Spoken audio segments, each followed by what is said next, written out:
Et salut tout le monde, c'est MT, j'espère que vous allez bien car aujourd'hui dans cette vidéo je vais vous présenter un water cooling de chez Thermalright. Il s'agit comme vous pouvez le voir du Frozen Note 240 Black ARGB. Ce water cooling existe en plusieurs déclinaisons, vous l'avez en 360 mm et en 240 mm en version blanche et en version noire pour les deux déclinaisons. À l'heure actuelle, Thermalright est une marque en fait qui est quand même assez ancienne dans la partie hardware qui revient de plus en plus sur le marché européen. On l'a vu sur ces derniers mois dans les différents bons plans, ils proposaient quand même pas mal de leurs produits. Vous avez des ventirades, vous avez des ventilateurs et vous avez des water cooling qui sont à des prix plus que compétitifs. Parce qu'à l'heure actuelle, quand on parle de ce water cooling là, on est aux environs des 60 à 70 € en fonction des sites marchands, voire même en dessous en fonction des différentes promotions qu'on a pu retrouver sur Amazon. C'est pour ça que je tenais à vous le présenter et à vous présenter aussi d'autres produits de chez Thermalright qui arriveront plus tard en fait sur la chaîne. Autant vous dire dans une semaine ou deux pour les ventirades. Mais en tout cas pour moi c'était important de pouvoir vous le présenter car à l'heure actuelle je pense que c'est un réel concurrent, ou en tout cas c'est ce que on va voir dans cette vidéo avec les tests sur Intel et sur AMD pour voir si en termes de performance et de prix, il se place plutôt bien ou au contraire s'il faut justement éviter ce type de produit. Bref, sur ce, si vous aimez ce type de vidéo, n'hésitez pas à me le dire directement en commentaire, à mettre un pouce bleu, à vous abonner en activant la cloche de notification pour être au courant de toutes les prochaines vidéos. Et puis moi c'est ma récompense et c'est ce qui m'encourage à vous produire du contenu. Donc n'hésitez surtout pas, c'est ultra important en tout cas pour moi. Pour vous ça représente que quelques secondes, pour moi c'est vraiment en fait un gros soutien, donc n'hésitez surtout pas. Mais avant d'attaquer la vidéo directement de présentation du Thermalright, cette vidéo est sponsorisée par le partenaire de la chaîne qui est VIP UrCDKey, donc je vous mets un timecode si vous souhaitez passer à sponsor si vous connaissez déjà, sinon je vous dis à dans une minute pour la présentation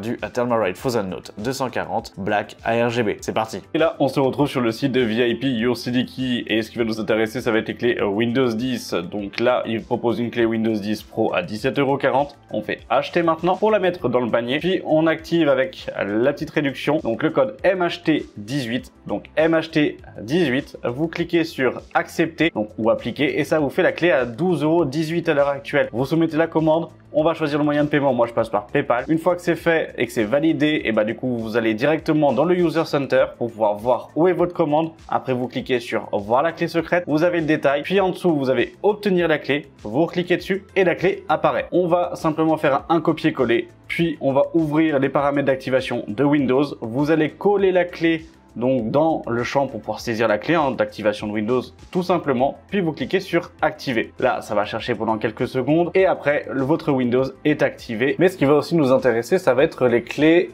Office pour le pack Office, donc Word, Excel, etc. Donc là on va prendre la version 2019 qui est de base du coup à 38,60 €. Donc là il nous dit attention qu'il faudra le confirmer via le compte Microsoft. Avec le code MHT18 on l'a avec 10 € de réduction, donc à 28,95 €. Moi je réutilise PayPal. On se retrouve dans le User Center pour retrouver la clé au même titre que pour la clé Windows, ça ne change pas. Après on va sur le site de Microsoft avec Office Center, on copie-colle la clé comme pour Windows, c'est la même chose, on fait suivant. Et après, on va se retrouver directement donc dans notre espace Microsoft. On va pouvoir installer le pack Office car il a été activé avec succès et on le retrouve sur notre compte. Allez, maintenant on attaque l'unboxing du Thermalright. Au niveau de la partie unboxing, comme vous pouvez le voir, comme je l'ai dit juste avant, on se retrouve avec un packaging qui est quand même très sobre, pas grand chose à l'intérieur. On va y retrouver la notice d'utilisation, une petite mousse comme d'habitude. Hop, la boîte avec tout le kit de fixation et le water cooling en lui-même directement. Hop, voilà.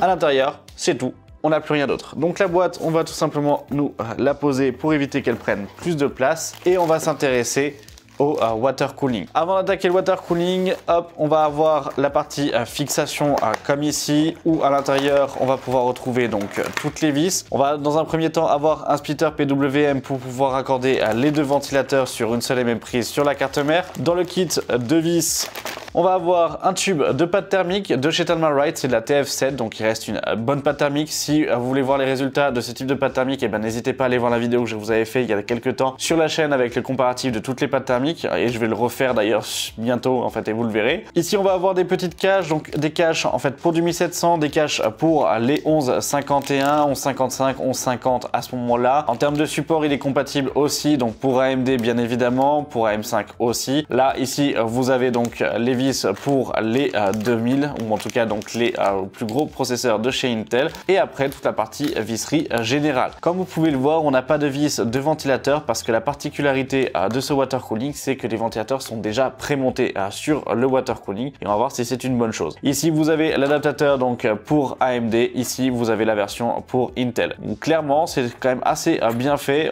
Franchement le fait qu'on ait déjà les vis prémontées dessus, j'aime bien. Bon, ça nous évite en fait de se gourer en fait à ce moment-là. En fait on a juste à plaquer derrière, à mettre les petites cales et puis c'est terminé. Donc ça en soi pourquoi pas. Moi je dis pas non en fait à ce moment-là. C'est vrai que pour des personnes qui sont débutantes dans le montage, pourquoi pas. Après c'est vrai que quand on n'est pas débutant, l'enlever pour le remettre etc. c'est peut-être un petit peu un inconvénient. Donc ça c'est peut-être plus en fait dans le cadre d'une perte de temps et de productivité si on recherche cette partie-là. Une fois que c'est fait, on n'a rien d'autre. Au niveau de la notice, on se retrouve avec une notice qui est quand même très simple mais qui est finalement en fait très bien expliquée. Donc ça il n'y a pas de souci. C'est quand même assez agréable à ce moment-là. Vous avez l'installation pour en fait les LGA donc 2011 etc. en fait dessus ainsi que pour AMD.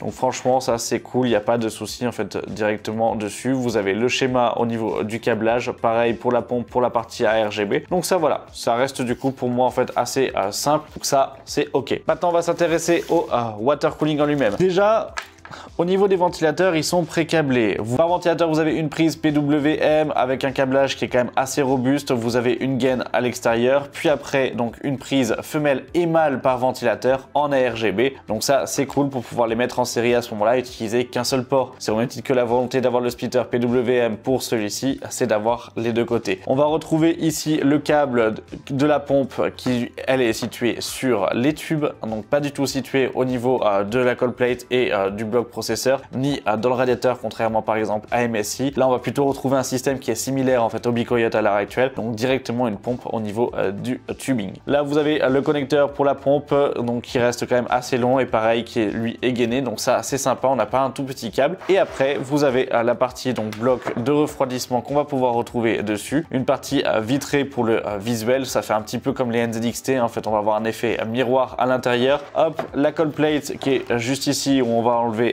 la partie de présentation. Cold plate qui est très propre, on n'a pas de traces d'usinage, c'est quand même assez agréable, c'est très bien fait. Donc ça en fait pourquoi pas. Très légère aussi, donc ça c'est cool. Et ici on va avoir le câble donc mâle et femelle pour la partie ARGB. Au niveau des ventilateurs, comme j'ai dit juste avant, on se retrouve avec des ventilateurs qui sont déjà prémontés et bien vissés. Franchement ils ne bougent pas, le câblage est finalement du coup j'allais dire ordonné si on peut dire ça. Et non franchement c'est cool. La seule chose qui moi me gêne un petit peu, c'est que dans le cas où vous souhaitez mettre le water cooling dans un boîtier de façon j'allais dire propre, c'est-à-dire en fait la pompe comme ça ici, en fait on voit directement le problème, c'est que le câblage est foutu à l'avant et ça je trouve ça en fait un petit peu dommage parce que malheureusement ça nous oblige à dévisser les ventilateurs, à les revisser pour pouvoir faire quelque chose et ça c'est un petit peu énervant. Il aurait fallu en fait un peu anticiper cette partie là parce que Thermalright à ce moment là vous propose de le mettre comme ceci, donc il faut imaginer que en fait au niveau de la pompe vous êtes au niveau du ventilateur arrière de votre boîtier et non pas en fait sur les ventilateurs avant. Bon, le câblage et les tubes sont quand même assez souples, donc on a peu de risques que ça vienne taper en fait dans le ventilateur, mais c'est pas le positionnement idéal d'un water cooling, que ce soit d'un point de vue esthétique et même que ça soit d'un point de vue technique. C'est vrai qu'on va préférer le mettre à ce moment-là, dans ce sens-là, directement, avoir les tubes qui passent au-dessus de la RAM pour arriver directement sur le processeur. Et malheureusement, là, le câblage est mal fait. Pour moi, ça va être l'un des premiers défauts que je vais pouvoir directement noter là après l'unboxing. C'est Thermalright a voulu faciliter l'usage, mais finalement, on doit à chaque fois refaire. C'est-à-dire qu'on va devoir enlever du coup les ventilateurs pour pouvoir les retourner et les mettre correctement. On va devoir aussi à ce moment-là, en fonction du kit de montage, enlever les vis du bracket arrière pour pouvoir les remettre. Bref, ça va vraiment dépendre en fait de ces choses, mais ça reste d'un petit détail. C'est une volonté de bien faire, mais en même temps ils ne peuvent pas correspondre à tout le monde non plus. Donc je peux comprendre en fait ce petit point-là, même si de mon côté, du coup ça va être un petit peu gênant parce que je vais devoir juste tout simplement démonter pour remonter. Bref, là vous avez pu le voir un petit peu le tour de ce water cooling. La qualité de matériaux est vraiment bien faite. On est sur quelque chose qui est quand même propre, qui est bien tenu, qui est quand même bien fait. Donc ça c'est cool. Maintenant, qu'est-ce qu'il en est d'un point de vue spec? Au niveau des specs des ventilateurs, vous allez pouvoir retrouver des ventilateurs dont de 120 mm qui sont du coup en fait avec un maximum de 2000 RPM. En termes de décibels donnés, on est sur aux alentours des 27 à 27,7 dBA. Pour la partie CFM, on est à 72,37 CFM maximum, donc ça veut dire à 100% de rotation des ventilateurs et donc à 27,7 2,7 dBA. Pour la pression statique, on est à 2,87 mm par H2O. Clairement, ça reste pour moi en fait des specs qui sont plus que corrects et qui sont plus que ok pour en fait des ventilateurs de water cooling. On va concerner la partie pompe. La pompe, elle est donnée pour 28 décibels, donc autant vous dire que l'ajout des 27 et des 28, on va plutôt se retrouver aux alentours des 28 et je pense que dans la réalité, on va être aux alentours des 30 à 35 décibels. Alors ça fait une grosse fourchette en soi, mais pour la partie sonore en fait de ce water cooling, d'un point de vue RPM pour la pompe, elle est donnée pour 5300 RPM avec plus ou moins 10% en fait d'erreur, ce qui nous fait à peu près du 1500 litres par minute à ce moment-là. Donc c'est vrai que ça reste largement ok, on est quand même du coup sur une bonne pompe, donc ça il n'y a pas réellement de souci. Je vous ai passé un petit peu ces données là avec 2-3 plans simplement pour vous donner un ordre d'idée quand même que ça reste un produit qui est qualitatif, il reste presque dans des normes de tous les autres water cooling en fait du marché. Mais la question étant, qu'est-ce que ça donne d'un point de vue performance? Et c'est là où on va rentrer dans la partie à test. En termes des tests, comment j'ai effectué les tests et sur quoi j'ai effectué les tests? Et bien j'ai tout simplement effectué sur 3 processeurs Intel et sur un seul AMD, simplement parce que j'en avais pas d'autres en fait sous la main à l'heure actuelle de disponibles. Au niveau de la partie processeur AMD, c'est tout simplement un 5800X. Pour les processeurs Intel, c'est un i3 12100, c'est un i5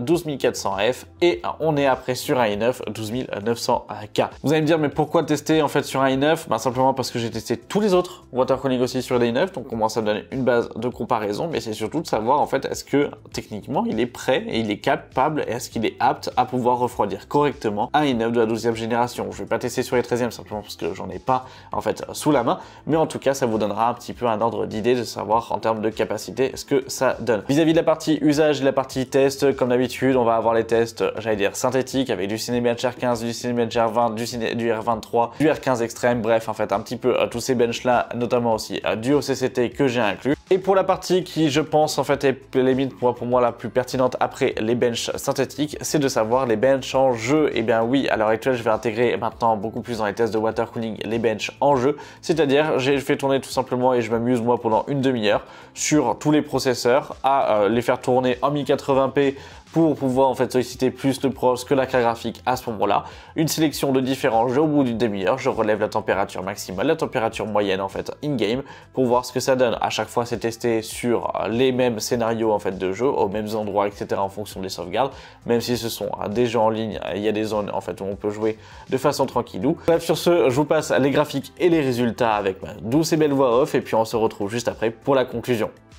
Et donc là on se retrouve directement sur les résultats en termes de température. Clairement, comme vous pouvez le voir, je vous ai aligné les 3 processeurs en même temps. Au niveau de la partie OCCT, je tiens juste à préciser une chose par rapport au i9. OCCT ne l'a pas chargé à 200 watts, il le chargeait uniquement en fait à 185 watts. Allez comprendre pourquoi, je pense que c'est plus une bride logicielle qu'autre chose. Mais en tout cas, au bout d'une heure, on a atteignait 78 degrés en fait à 185 watts, 69 degrés pour le i5 à 180 watts et 62 degrés pour le i3 à 150 watts. Bon, je vais peut-être pas à chaque fois vous répéter les watts, vous les avez en bas dans la légende en fait directement. Surverré à 5, 63 degrés pour le i3, 81 degrés pour le i5, 87 degrés pour le i9. Vis-à-vis de R23, on est là à 67 degrés pour le i3, 87 pour le i5, 99 pour le i9. Clairement, je laissais tourner encore, je pense, 2 minutes. Je montais encore en fait au-delà des 100 degrés. J'ai effectué les tests pour R23, R20 et R15 pendant 10 minutes. Et je pense qu'une à 2 minutes au-dessus, je passais en fait les 100 degrés directement parce qu'il était en évolution de façon en fait à dire un peu proportionnelle. Donc là, c'était un petit peu, je pense, la limite et justement, on arrivait vraiment à la limite de ce water cooling là. Sur R20, 67 degrés pour le i3, 85 pour le i5 et 97 pour le i9. Pareil, hein, même conclusion à ce moment-là. Et R15, 65 degrés pour le i3, 85 degrés pour le i5 et 91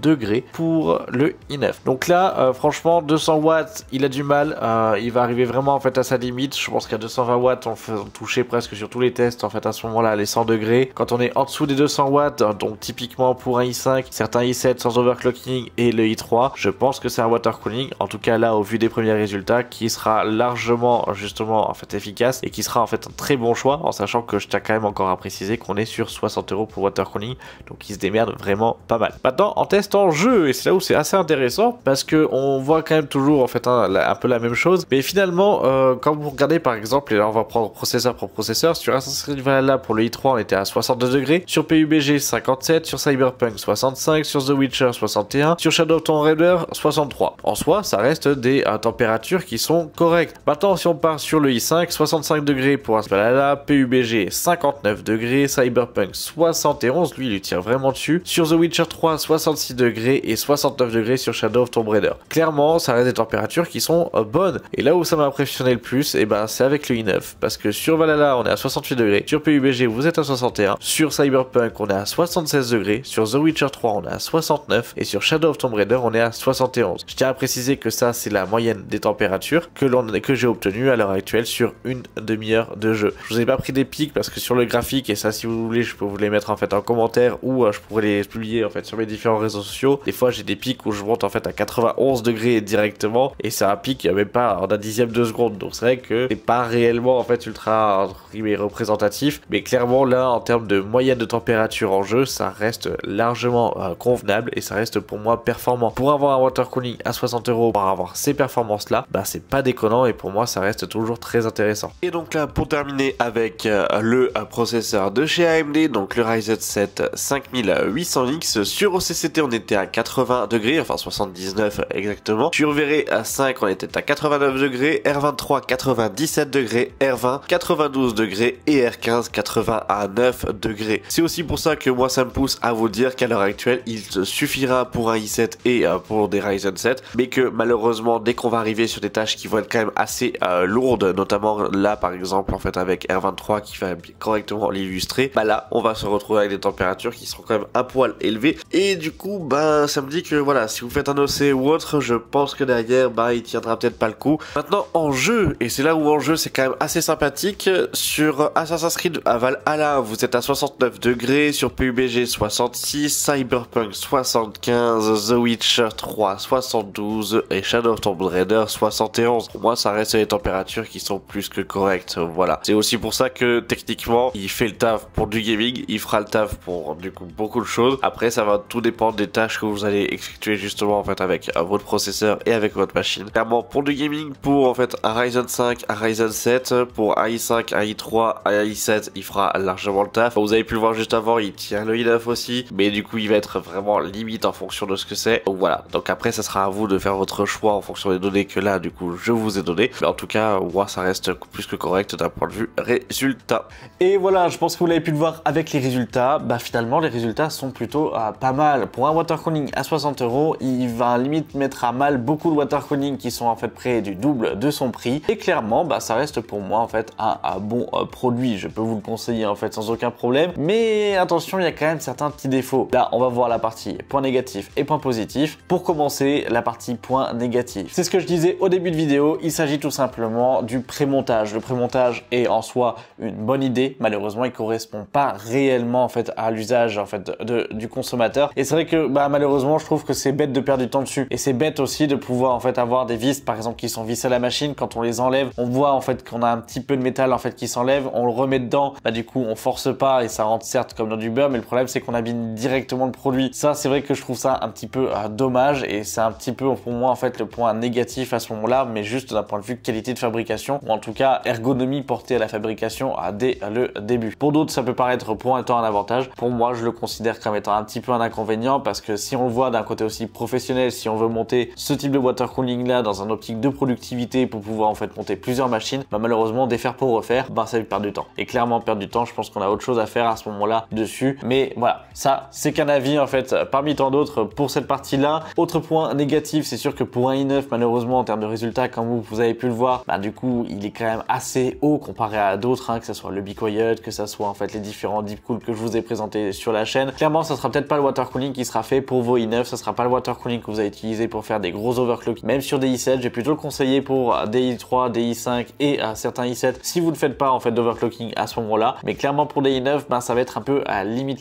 si je peux dire ça. Après, à voir en fonction du 360 mm. Est-ce que le 360 mm a plus ou moins en fait de bonnes perfs, aura des perfs en fait différentes que ce water cooling. Ça d'ailleurs, si vous voulez un test du 360 mm face au 240, pourquoi pas, ou peut-être une vidéo, je sais pas moi en fait, est-ce que la taille compte, si on peut dire ça, entre un 120, un 240 et à un 360 mm, peut-être que ça pourrait être intéressant. Bref, dites-moi ça en fait directement dans les commentaires. En termes de points positifs, c'est tout simplement que l'installation se fait très bien, les matériaux sont de bonne qualité. Au niveau du placement de la pompe, en fait on dira pas de la pompe mais plutôt du waterblock avec les tuyaux, ça ne gêne en aucunement en fait la rame, que ça soit en fait avec 4 barrettes ou avec 2 barrettes, il n'y a aucun souci. Au niveau du système de fixation, il est qualitatif, il est bien fait, ça tient sans aucun problème. La backplate à l'arrière, on la fixe, on met directement les petits plots, ils la tiennent, hop, on vient par-dessus poser le bloc et franchement ça tient sans aucun problème. C'est une facilité de montage qui est quand même assez sympathique. Le système en lui-même est classique, on n'est pas sur un système propriétaire, donc presque si vous avez l'habitude de monter des PC, vous connaissez tout ce système là et ça reste ok. Franchement c'est quand même plutôt cool, la qualité de fabrication comme je l'ai dit est bonne, le fait d'avoir la pompe déportée pourquoi pas. Franchement pour moi ça reste aussi en fait un bon water cooling. D'un point de vue point positif, c'est qu'en termes de gaming, en termes de résultats, les résultats sont bons. Franchement on n'est pas non plus en fait sur des résultats qui sont mauvais, on est quand même sur des bons résultats. Et puis point positif encore, c'est son prix. Je vous le rappelle, on est quand même sur un water cooling à 60-70 €. Le seul water cooling qui va pouvoir concurrencer en fait à ce moment-là, c'est le ML240 V2 à RGB ou RGB qu'on retrouve presque plus en fait à l'heure actuelle sur le marché, voire plutôt en fait aux alentours des 70 à 80 €. Il élimine presque les 3/4 des ventirades en fait du marché pour leur prix. Donc clairement, oui, ça reste pour moi en fait un bon choix. Est-ce qu'aujourd'hui je vais pouvoir vous le conseiller? Comme je l'ai dit, Ryzen 5, Ryzen 7, oui, i5, i7, certains i7, si vous faites pas d'overclocking, oui, i3, pourquoi pas, même si c'est peut-être un peu démesuré, mais un i3 pourrait être refroidi par un ventirad à ce moment-là. Mais clairement pour le water cooling, si vous voulez la partie esthétique, vous pouvez y aller en fait sans aucun problème. Ça reste un bon water cooling, ça reste un bon prix, ça reste une bonne marque, ça reste une bonne qualité de fabrication. Donc pour moi je dis oui. En termes de notes, qu'est-ce que je pourrais lui donner en fait en termes de notes? Je lui donnerais une note de 6,5 sur 10 à ce moment-là, simplement parce qu'il y a quand même pas mal de points négatifs, que les résultats sur un i9 ne sont pas en fait non plus énormément en fait bons, mais que pour le reste c'est ok. Donc c'est aussi pour ça que j'ai mis une note un petit peu basse finalement, peut-être un petit peu sévère, mais il faut aussi rendre à César ce qui est à César, c'est qu'il y en a aussi d'autres qui sont quand même mieux, même s'ils valent le double du prix. Bref, et pour conclure sur ce water cooling, est-ce que je peux vous le conseiller? Oui, je peux vous le conseiller sans aucun problème. Attention, je vais vous le conseiller plutôt pour un Ryzen 5 et un Ryzen 7, les Ryzen 9 et les i9, attention en fait dessus. Simplement que si vous voulez faire de l'overclocking, il sera peut-être pas assez fort pour pouvoir en fait dissiper la chaleur et pouvoir les refroidir correctement. Donc vous allez avoir une chute vis-à-vis en fait de vos tensions et de vos fréquences. D'un point de vue général, d'un point de vue esthétique, d'un point de vue qualitatif, il est très bon. Donc pour un prix de 60 à 70 €, je le rappelle, il est ultra concurrentiel. Le seul qui va pouvoir le concurrencer à l'heure actuelle, c'est le Cooler Master, donc le ML240L V2 à RGB ou en fait en version RGB, qu'on le retrouve maintenant plutôt aux alentours des 70 à 80 € en fait sur le marché, qui est pas réellement ultra adapté pour des 1700. D'ailleurs, si vous voulez à ce moment-là un fight entre les deux, entre celui-ci et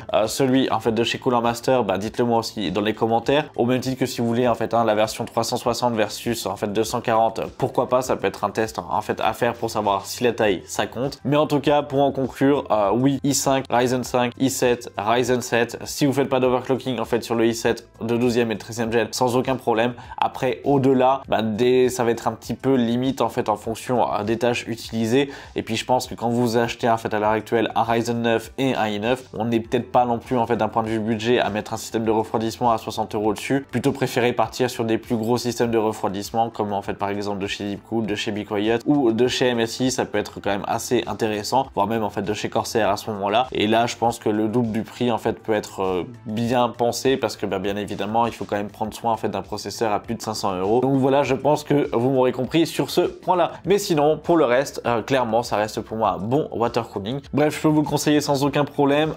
J'ai vraiment bien aimé en fait tester ce type de produit. Ça change en fait des marques habituelles, même si ça reste ok, que ça reste aussi un water cooling en fait comme tous les autres. J'ai galéré à vous faire cette vidéo. Elle devait sortir il y a déjà 2 vendredis si je peux dire ça. Puis je l'ai repoussé en fait d'une semaine, simplement parce que mes rushs étaient corrompus, parce que ma carte SD en fait m'a décidé de me dire non, vacances, c'est l'été donc je pars en vacances clairement. Donc avant que je comprenne que ce soit ça qui faisait que ça plantait en fait tous mes rushs, du coup il y a eu de l'eau qui passait sous les ponts. Mais bref, sur ce, du coup n'hésitez pas en fait à ce moment-là à me dire directement en commentaire si vous avez aimé ce produit, si vous avez aimé cette présentation. Si vous avez des questions, vous me le dites aussi en commentaire. Si vous avez aimé ce type de vidéo, et vous savez quoi faire avec le pouce bleu, en vous abonnant et en activant la cloche de notification pour être au courant de toutes les prochaines vidéos. D'ailleurs, en fonction de quand elle sort, du coup il y aura peut-être prochainement directement après soit un ventirad, soit en fait des bons plans ou des conseils config sur la chaîne. Donc si ça vous intéresse, pareil, donc l'abonnement et la cloche de notification. maintenant, vous savez quoi faire. Et puis sur ce, moi je vous dis à la prochaine pour une vidéo tech sur la chaîne. C'était MT, merci à vous.